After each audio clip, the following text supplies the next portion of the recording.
Good day, ladies and gentlemen. All protocols observed. I take this opportunity to speak on best practices you may adopt regarding tax incentives for renewable energy and energy efficiency. Most of us are aware that our tax legislation grants numerous incentives to spur various forms of economic activities and positive social behavior. So, it is no surprise that a number of tax incentives are in place regarding renewable energy and energy efficiency. It is reasonable to ask what businesses should do to avail and secure access to these incentives. So, I am here to give some pointers. I now outline 6 business activities which may avail tax incentives in relation to renewable energy and energy efficiency. The acquisition of wind turbines, solar photovoltaic systems, and solar water heaters. These are subject to a capital allowance incentive whereby the tax base for computing wear and tear allowance is deemed to be 150% of expenditure incurred. Supply of such equipment is typically zero rated for value-added tax purposes. The activity of manufacturing solar water heaters. Plant and machinery acquired for this activity is subject to the same capital allowance incentive that applies to the acquisition of solar water heaters. Additionally, expenditure on such plant and machinery are subject to an initial allowance of 90%. Customs duty exemptions may be granted for such equipment. The establishment of a certified energy service company would be entitled to accelerated claim of 75% of expenditure incurred on plant and machinery in the year of acquisition. Typical capital allowances should apply in subsequent years.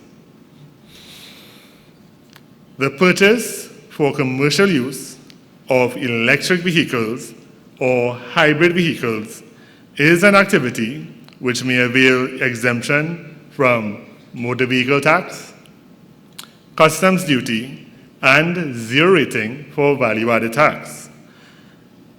These vehicles should be less than 4 years old with engine sizes not exceeding 179 kilowatts or 1,999 cc. After 31 December 2020, the engine sizes may be limited to 159 kilowatts or 1,599 cc. Though not a source of renewable energy, compressed natural gas or CNG is seen as a relatively low carbon form of automotive fuel. On this basis, I include incentives related to CNG. The installation of CNG kits. This is subject to a capital allowance incentive whereby the tax base for computing wear and tear allowance is deemed to be 130% of expenditure incurred. A similar incentive is applicable on plant and machinery acquired by installers of CNG kits. The purchase for commercial use of OEM CNG-fueled motor vehicles may avail exemption from motor vehicle tax and zero rating for value-added tax purposes. These vehicles should be less than 4 years old. After 31 December 2020, the engine size may be limited to 1,599 cc. Motor vehicles designed to carry 10 or more individuals are typically exempt from customs duty. Transport vehicles are typically subject to customs duty at 10%. Now you have a better idea of what business activities you may undertake to avail tax incentives in relation to renewable energy and energy efficiency. I now turn to best practices in securing these incentives. Just to summarize, the tax incentives I outlined may be categorized as capital allowance incentives for corporation tax, zero rating for value-added tax, customs duty exemptions, and motor vehicle tax exemptions.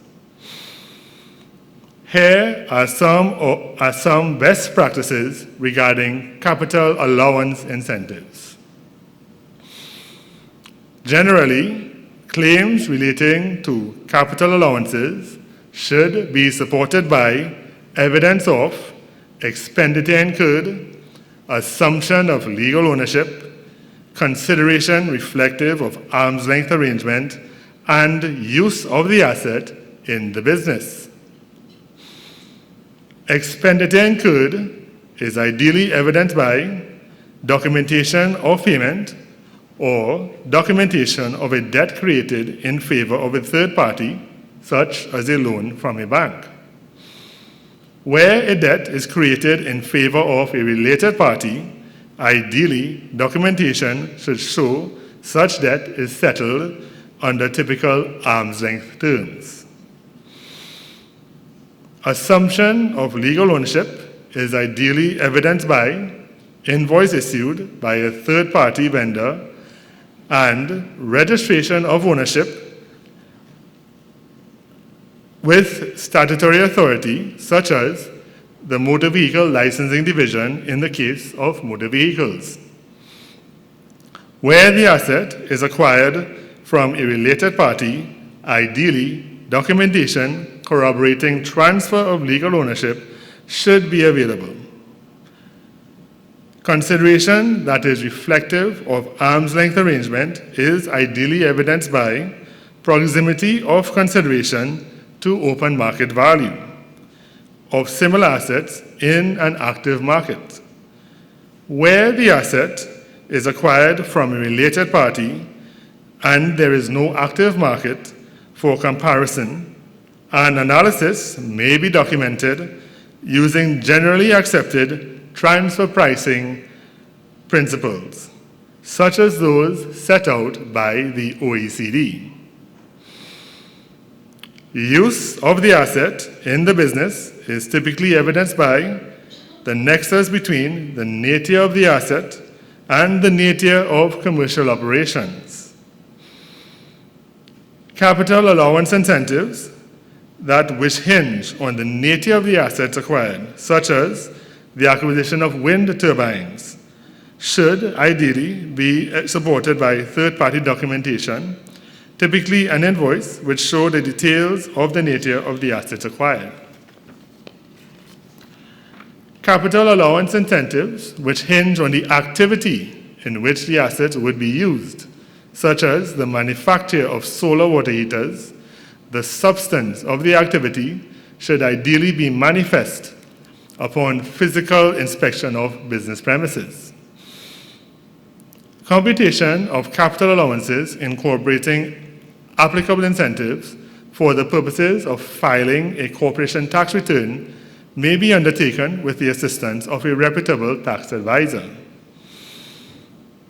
This is a best practice regarding zero rating for value-added tax, or VAT. Where a business sells zero-rated items, such as solar photovoltaic systems, ideally, such business should be registered with the Board of Inland Revenue for VAT and issue invoices which comply with the VAT Act. This would help ensure that such business is able to recover VAT incurred on inputs used in attaining zero-rated sales. A best practice regarding customs duty exemptions is where a business seeks to import goods which ought to be exempt from customs duty. The assistance of a reputable customs broker may be utilized in submitting applicable documentation to the Customs and Excise Division. Now, you have gotten some pointers on what businesses may do to avail and secure access to incentives regarding renewable energy and energy efficiency. I add some suggestions on improving accessibility to incentives. Some incentives are subject to a statutory requirement for certification. However, the process for obtaining such certification may be non-existent, inaccessible, or onerous. One example is attaining certification as an energy service company. To date, no process appears to be in place for obtaining such certification, thereby rendering the associated tax incentive in the legislation inaccessible. In light of such challenges, greater efforts should be made by government institutions to ensure that required certification procedures are established, made known to the public, readily accessible, and user-friendly. Requests for advanced tax rulings are currently not entertained by the Board of Inland Revenue. The granting of advanced tax rulings on the basis of detailed business proposals can give prospective investors certainty on the accessibility of tax incentives. The foregoing are my pertinent points on best practices, as well as a few suggestions regarding tax incentives for renewable energy and energy efficiency. I thank you.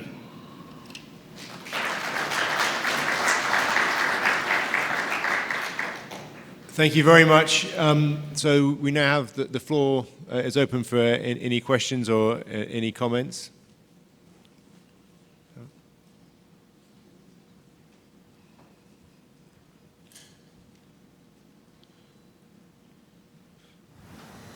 No questions?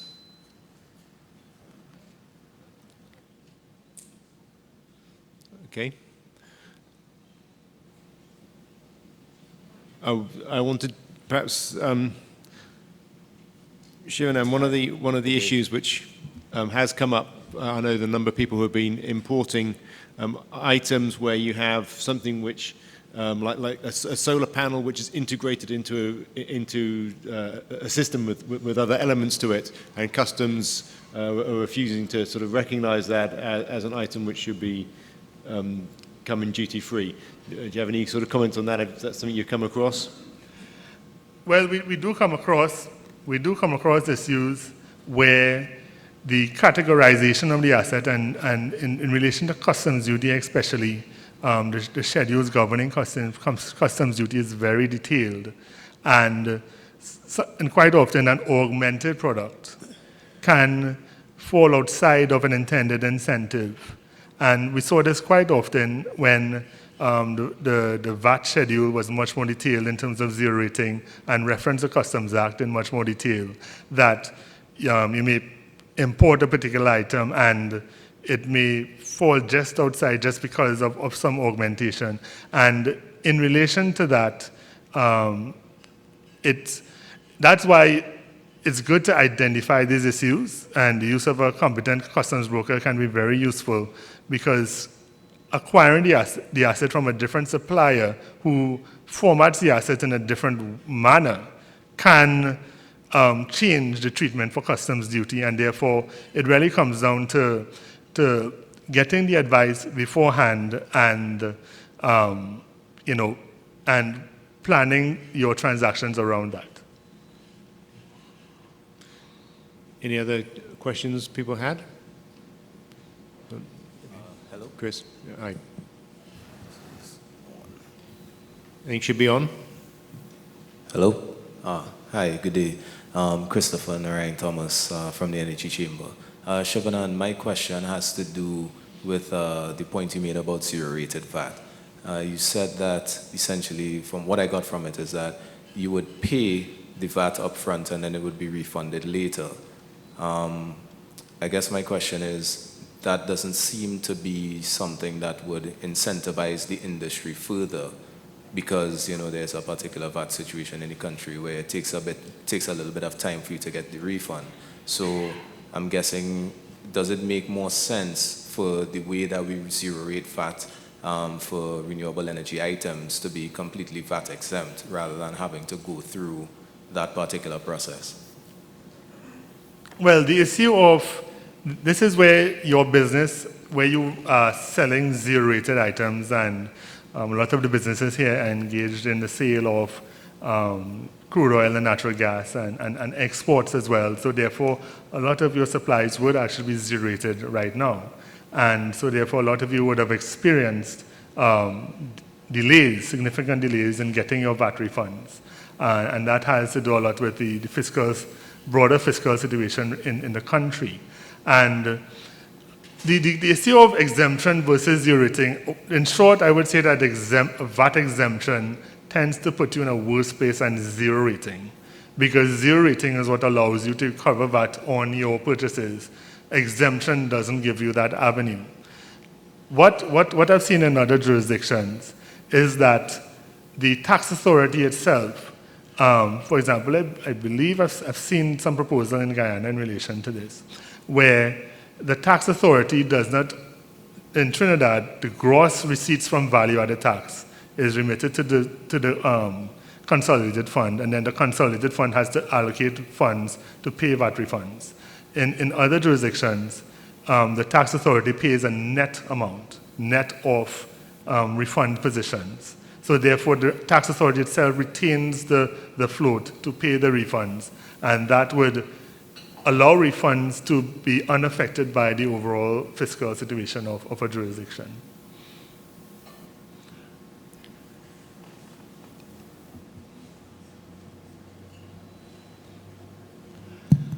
James Lee Young, RIC.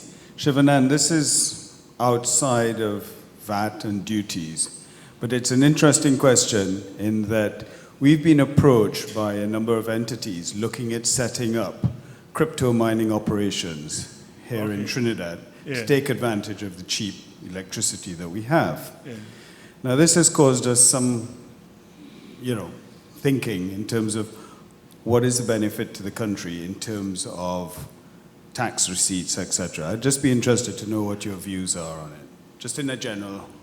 Well, my general feeling regarding cryptocurrencies and the mining of cryptocurrencies is that let's look at a typical business where there is a clearly identifiable item that you'll be selling, and therefore tax receipts will be driven by the sale of that item, good or service. In the mining of cryptocurrency, what you're really allowing to take place is for businesses to make use of resources, electricity and so on, to generate a balance sheet item of coins. And they may not sell anything, and therefore, if they don't sell anything, my question is, how do you tax someone who doesn't sell anything?